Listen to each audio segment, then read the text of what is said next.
Luka Doncic is questionable for Monday night's game, and I took a lot of questions from you guys on the MVP goalpost changing, trade targets, Christmas questions, expansion, and so much more on today's Locked On Mavs. I'm Luka Doncic, and this is Locked On Mavericks podcast.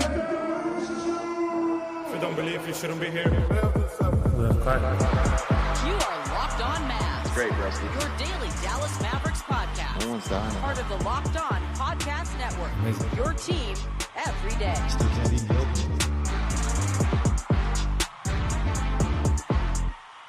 Yeah! You're locked on the Dallas Mavericks. My name is Isaac Harris. I'm one of your co-hosts of the show.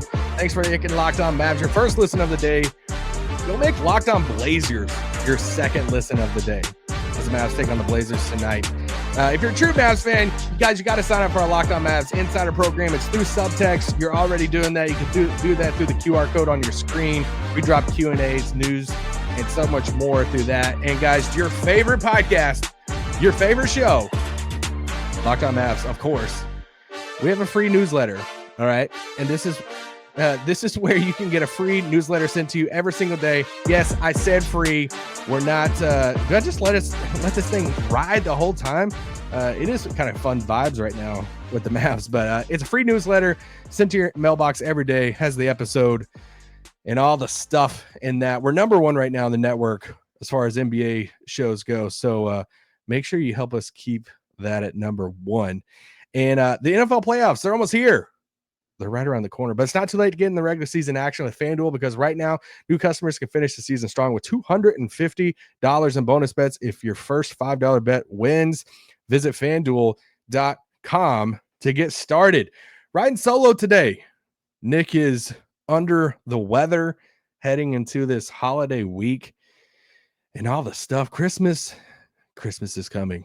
Winter is coming. I wish winter would come to Dallas. I'm ready for it to get colder. But the Mavs play the Blazers tonight in Dallas, home game against the Blazers. And Luka, as I said in the cold open, has been upgraded to questionable at the time of this recording on Sunday evening, Sunday night. So we'll see what the update is for Luka, because we know they also have a Christmas Day game coming up. So I shot out a thing tonight saying, both on our subtext and in our on Twitter, on X, and I was like, hey, let's just do an old-fashioned mailbag. We don't really do too many mailbag episodes on the show nowadays. We used to do them in the beginning, but we don't really do them too much now. We do them through subtext. We try to weekly and answer a lot of questions through there, but on the show we don't do it too often. So it took a lot of questions. There's no way I'm going to be able to get to all the questions on the show today, but I'm going to get to a decent amount of them. Some of them I'll obviously spend a little bit more time with, and the others are more quick hitters. Some of you sent some Christmas questions at the end. I'll knock out some of those. As far as some movies, I just watched a horrible movie with my wife right before I hit record on this, and it was just bad.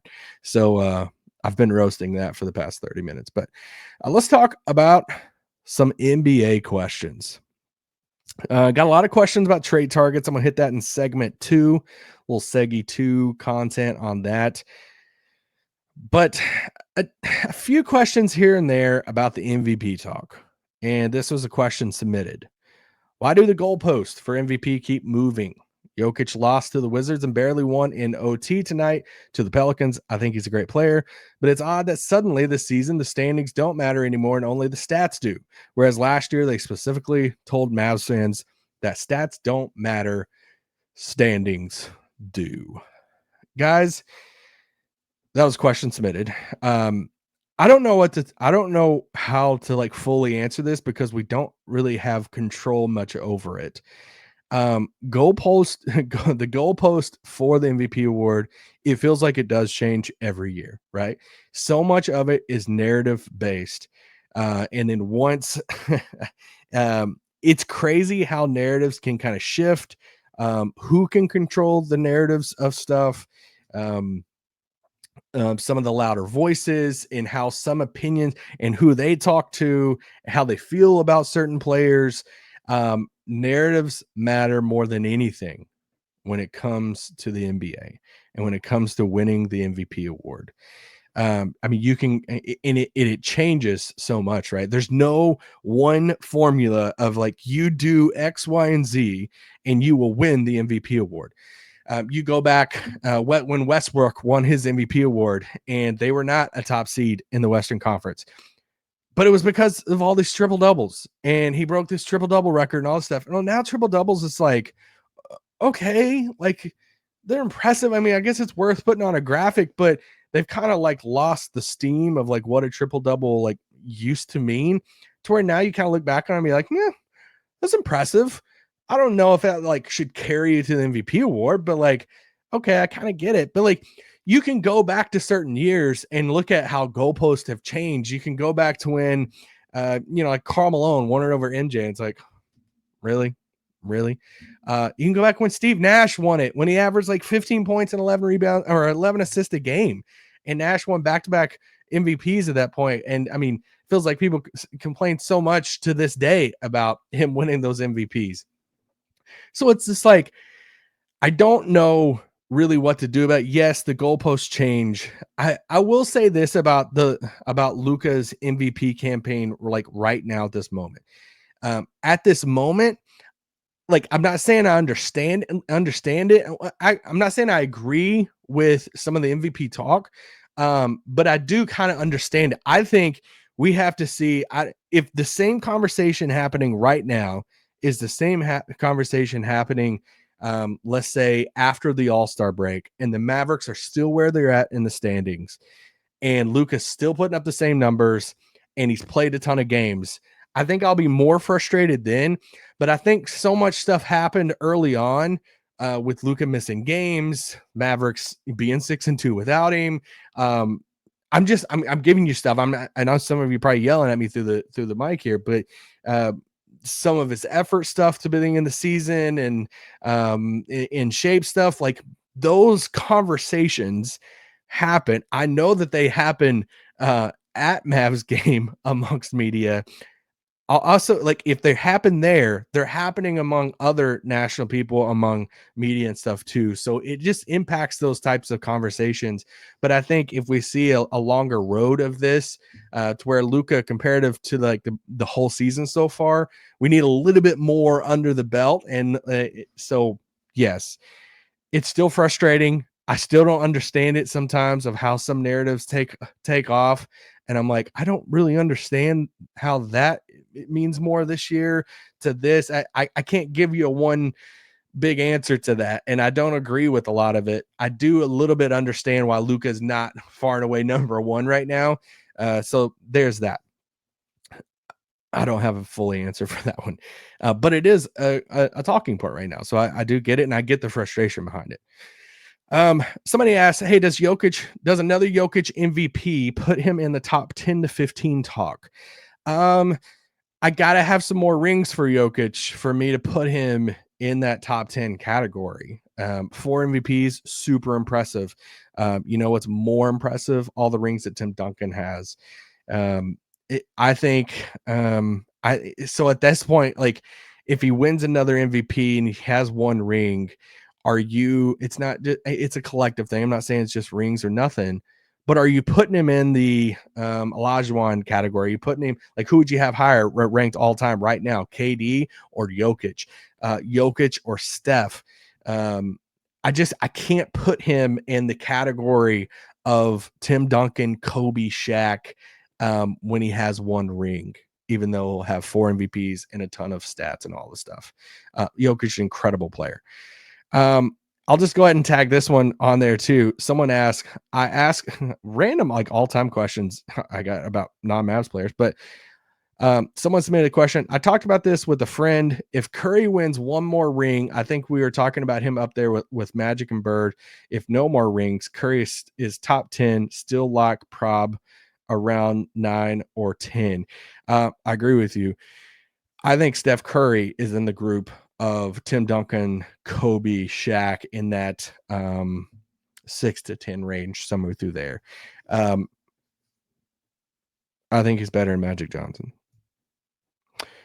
Let's take a quick break, and we'll be back. Let's take a quick break, and then we'll be back with some more questions from you guys. I'm not even going to like dive into that's probably too hot of a take for some of you guys. And I can only fire that off when Nick's not on here because he'd probably come at me pretty hard on that one. But yeah, let's take a quick break and then we'll be right back. If you don't believe, you shouldn't be here. Oh, our friends at Skylight are our sponsors for the podcast today. Guys, if you are like me and you don't live with your family nearby, then you're looking for the perfect gift for someone that is not next door to you, that you're like, man, I just want the perfect gift that just shows someone that I'm missing them. It's the holiday season. There's a lot of feelings around that. And you can't be a part of maybe everything from a long distance. And you're like, I just want to give someone something that makes them and makes myself feel like that we are close together. This is where Skylight Frames comes in. We've got the perfect gift for you. Skylight does. Skylight Frame is a touchscreen digital photo frame your whole family will love. Upload thousands of photos with your phone and watch them appear in seconds. Here's the thing with these frames. Setup takes less than 60 seconds. Instructions on things that take you forever drives me insane. Less than 60 seconds. Sign me up for this. You can invite friends and family to easy share photos via the free Skylight mobile app. You'll have shared albums with people. I do. It'd be cool to kind of like upload those all together. I mean, there's two sizes to choose from. It actually looks really cool. The fact that it's touchscreen and stuff too, and it goes straight to your phone. Skylight Frames is one of the perfect gifts. I know it's like close there on the Christmas thing here, but you got to do the Skylight Frame. And now, as a special limited time offer for our listeners, get $20 off your purchase of Skylight Frame when you go to skylightframe.com/NBA. That's SK. God bless, I'm spelling here. SKYLIGHTFRAME.com/NBA. Get $20 off your purchase now at skylightframe.com/NBA. Get $20 off your Skylight Frame at skylightframe.com/NBA. Shut it down! Let's go home! Yeah, I'm not even going to do the break music there. We're back for segment 2. Let's talk about some trades. So this is by far the question you got the most from people is ideal trade targets. What's the trade package? Give me names across the league, all the stuff. And anytime we've talked about trade stuff this season, I just want to preface it what I've said this whole time. I think this is the closest to a complete Mavericks team that we've seen in a very, very long time. And the best Mavs roster that we've gotten in Luka's tenure in Dallas. So for the first time, and this is really hard for me not to do because I love trade season and trade machine and all the stuff. It's hard to really come up with a ton of trades because I think the Mavericks are a really, really good team. But if they decide to go shopping for a player to add to the bench, yes, there are 3 names right now that I'm looking at the most. Really, it's just 2. But and we've said this before. It's Dorian Finney-Smith and it's Larry Nance Jr. Because I think you're going out and you're looking at the market and you're saying, all right, I'm not looking at you can't pull off Jimmy Butler. Sorry, just toss it out to the side. So who can I add off the bench that's not going to take a ton of our assets? It's not going to take multiple first round picks. It's not going to be a super bad contract that it's going to eat into cap stuff and future contract extensions for years to come. Can I find a backup that's a good defender that can hit some threes, be really nice if he's on an expiring contract, versatile defensively, and can play those backup 4 minutes? Well, Dorian Finney-Smith fits all of that. I know everybody's like, yeah, Dorian, you love Dorian. We do love Dorian. We're the biggest pro Dorian people you can imagine. Okay. I got his jersey back here on this chair behind me. Love Dorian. But even if you took his name off his jersey and said, hey, this player right here is available for a cheaper cost, I'm like, yeah, go get him. And it just happens to be somebody who's played in our system and knows everybody. So I think Dorian is the likeliest target or person that you go after. And I don't think it would take a first round pick. Larry Nance is right behind him. Personally, I think Larry Nance would be an upgrade over Maxey right now, this current form of Maxey. Larry Nance is shooting the ball really well from 3. His role in that Hawks team is kind of weird, but yeah, expiring contract 2. I don't think it would take a lot. Some really good team, some contending team is going to steal Larry Nance, and he's going to have a moment in the playoffs and log some minutes. And you're like, dang, like there's 5 other teams that could have used Larry Nance. I'll throw Isaiah Stewart's name out there. I like him. I've always liked him. He's not. Here's the thing. Last year he shot 38% from 3. This year it's a low 3-point percentage, but look at the attempts. He's barely taken threes at all this year. So Detroit's playing better basketball, so I don't even know if they want to like trade him really, but I've always liked him. Him versus Maxey, who do you like better? I'll say a small underrated name. Then I'm just fascinated to see what does Memphis do with Jake LaRavia? Jake LaRavia has been having a really good season, and I think they kind of messed up a little bit by not doing some long-term deal with him. It's where now he's going to be hitting some free agency stuff this coming off season, but he's had to play for him early in the season because of injuries, and he's been playing really, really well, shooting the ball really well. So some Mavs people liked him going into the draft.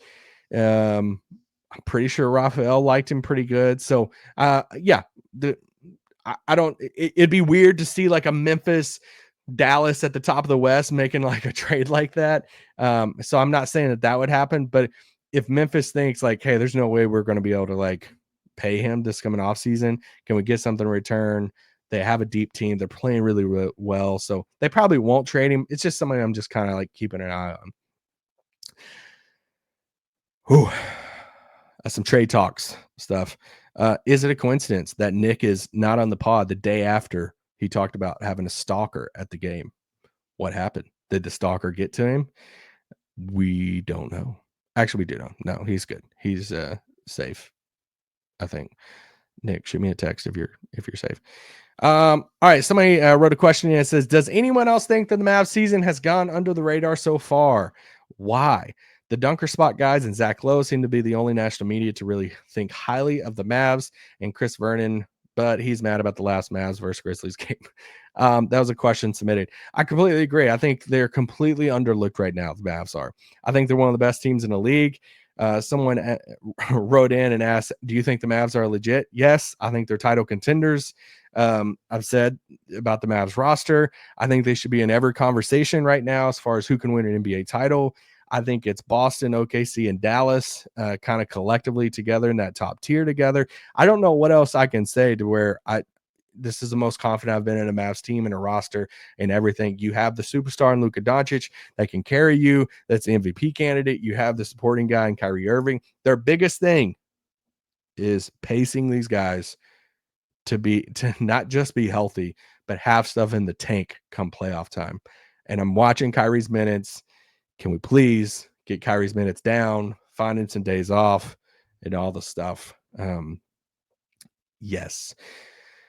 So, yes, I think the Mavs are legit. What was the question? Yeah, and I was listening to, I think it was Bill Simmons' pod the other day, and it was like Simmons' house and Waz. And I think it was Simmons who asked Waz about, like, hey, who's winning the title? And he's like, Dallas. And House is that, and they were just like kind of collect. It's like you don't hear people say Dallas a lot right now. It's like Boston or OKC. It's one of those two teams. And honestly, kind of cool with it. Like I don't care. I don't really get up in arms too much about the disrespect and like all this stuff.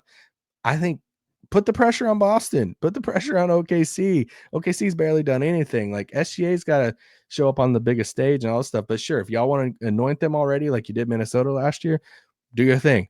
And yeah.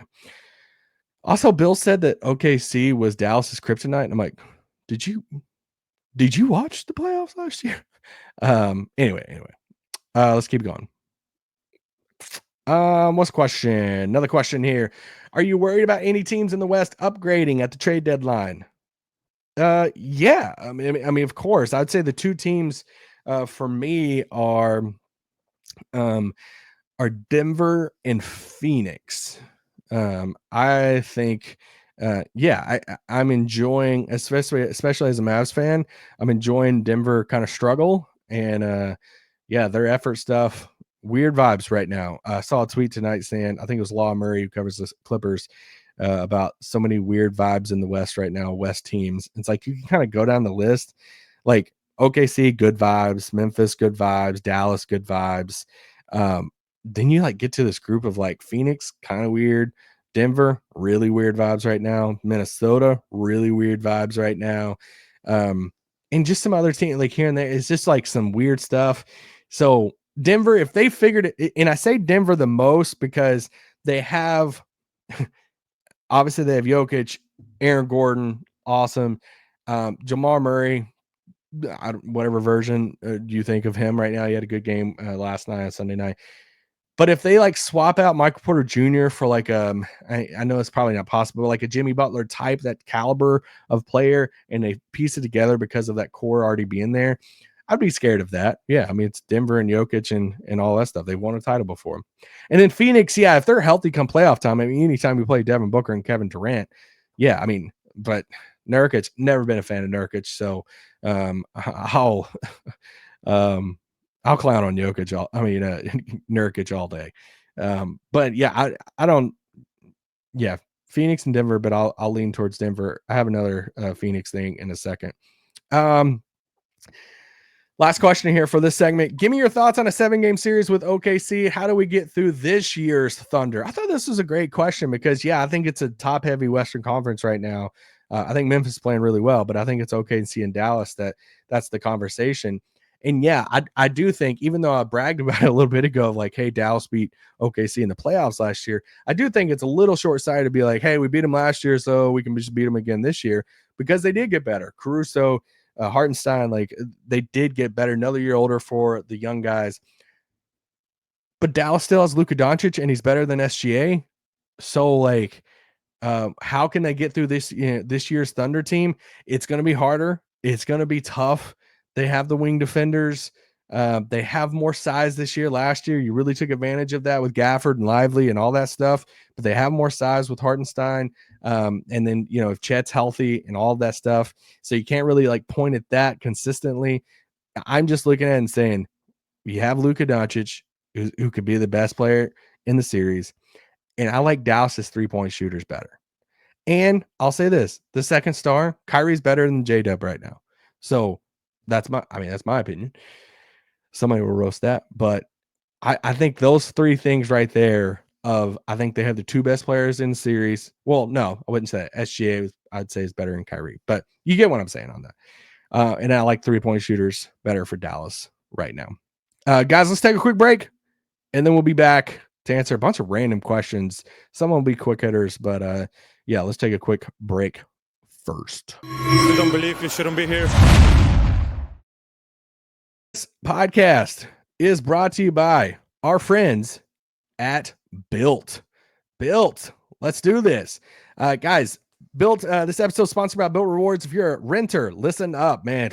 There's so many months that rent bills came out, and it's like, my gosh. This is a total game changer. Thanks to Built, you can now earn points on rent payments, just like you do with groceries or travel. Paying rent now comes with a serious perks, and it's completely free to join. Earn valuable Built points on your rent everyday spending at no extra cost. Redeem towards flights, hotel stays, even future rent payments. With over 500 airlines and 700,000 hotels in the program, the possibilities are endless. Guys, you can earn points by paying rent. Sign me up for this. Access unique experiences that are exclusive to Built members.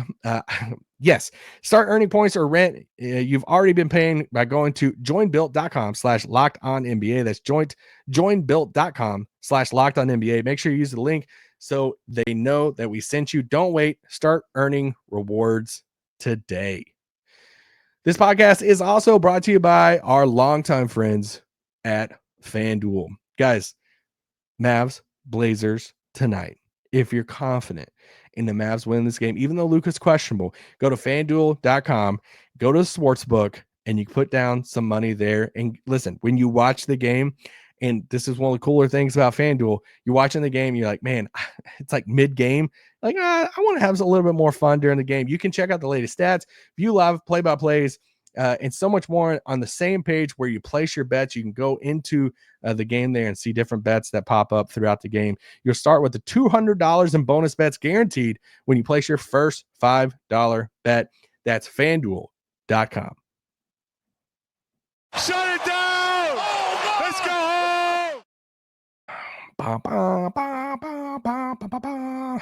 There you go. That's your music back from the break. All right, let's keep talking. Let's answer some more questions. I should have just added this to the Suns question. Somebody said, look into your crystal ball. What happens? Crystal ball activated. What happens to this Phoenix Suns roster in the next 1.5 seasons? I think Phoenix lands Jimmy Butler in the very near future. I think Jimmy kind of halfway forces his trade there. So yeah, I think Jimmy heads to Phoenix. I think they signed Jimmy to an extension this offseason, and they move forward in the short term with KD, Jimmy, and Booker. And I think they signed KD to a short-term deal in the offseason alongside Jimmy Butler. And and then they just rework the roster using some minimums and all this stuff. Not saying it's going to work. I'm just saying that's what I think is going to happen. I think the question was alluding to me saying I think that they're going to blow everything up and Booker's going to force his way somewhere. I don't think so. I think they're going to keep running this thing, except adding Jimmy Butler instead of Bradley Beal. And I think if they do that, they'll be better. And I'll be a little bit more scared of them come playoff time if they do that. Another question. I love this question that somebody asked me this. If you got to pick any city to get an expansion team, what city would it be and why? Guys, if y'all been listening to me on podcasts, ever talk about expansion, I talk about one city when it comes to that. I get the Seattle stuff for sure. Not trying to take anything away from it, but I will always stand and fight and argue and advertise and push and promote for Louisville, Kentucky to get an NBA team. And now I just realized FanDuel ad is still up. Sorry, FanDuel. Well, actually, FanDuel just got more love by me leaving the overlay up on YouTube. Louisville, Kentucky deserves an NBA team. They had an ABA team back in the day called the Kentucky Colonels. I literally try to like remake this team on 2K.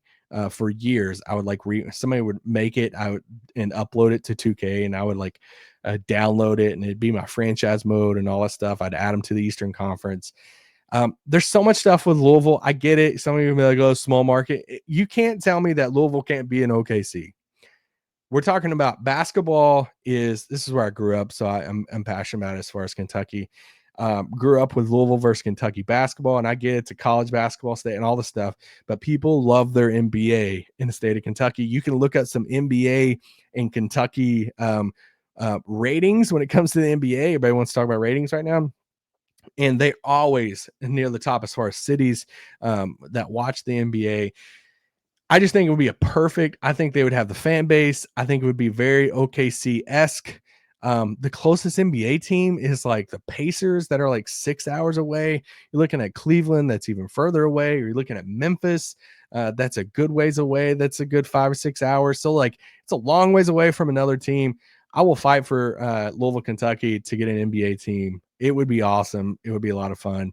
And there's probably about 5 of you guys that agree with me right now. So yeah, I'm going to move on to the next question. And I don't care if you agree with me. I will always fight for that. They should. Another question.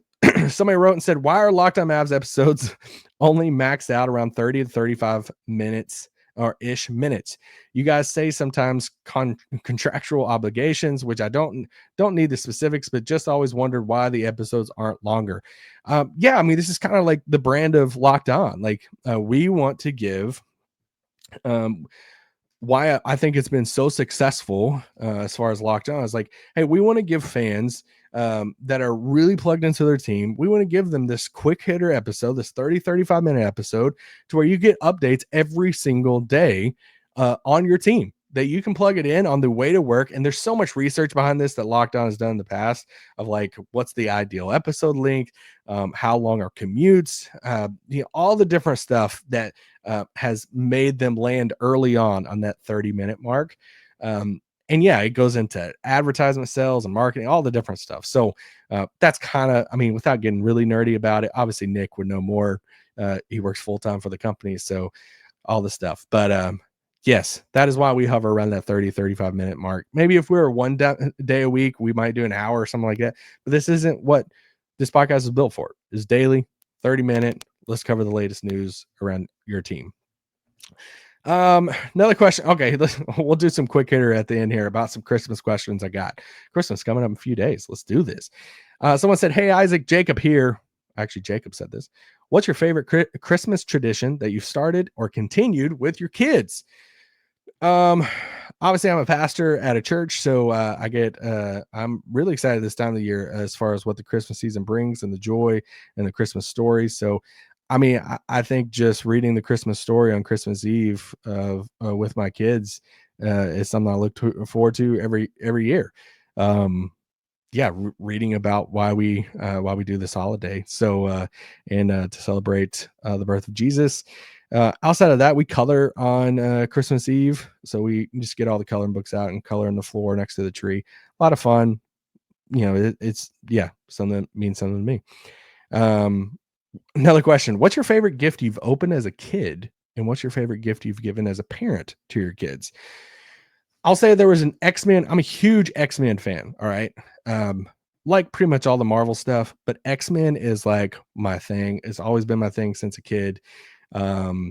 Yes, but there was this X-Men set I got as a kid, had Iceman, the original X-Men, with Beast and Cyclops and Jean Grey and Iceman. And it was just like our Angel and Professor X. And it was just like, I really wanted this set. I remember opening it as a kid in the living room. I can just picture it right now. Love that.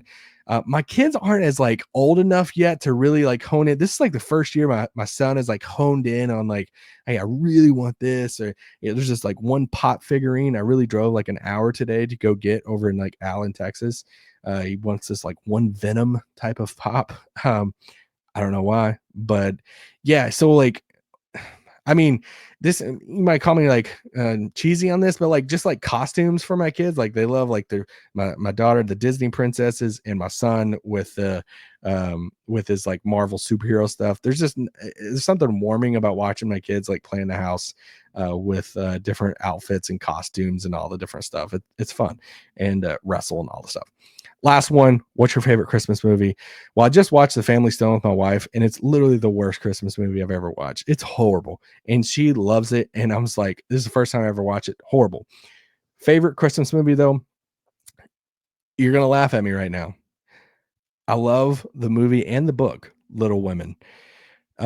Actually, when I went up to Boston, guys, this is so weird.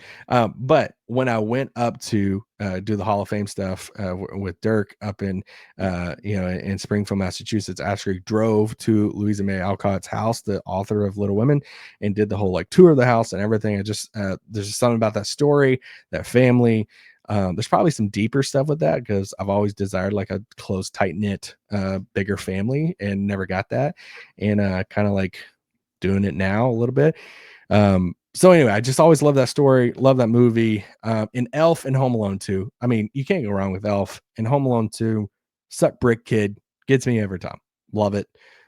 Love Marvin, Harry, and all the stuff. So there's some Christmas questions. Hopefully I answered your question. If not, I'm sorry. I might get to some more on subtext. There's a lot of questions submitted. Thank you so much, guys. We'll be back with a post-game pod after the Blazers game with Nick, possibly, and Slightly and all that stuff. And then we'll have you covered all throughout the rest of the week and through Christmas and all the stuff. Guys, appreciate you. And sign up for our newsletter. It's free.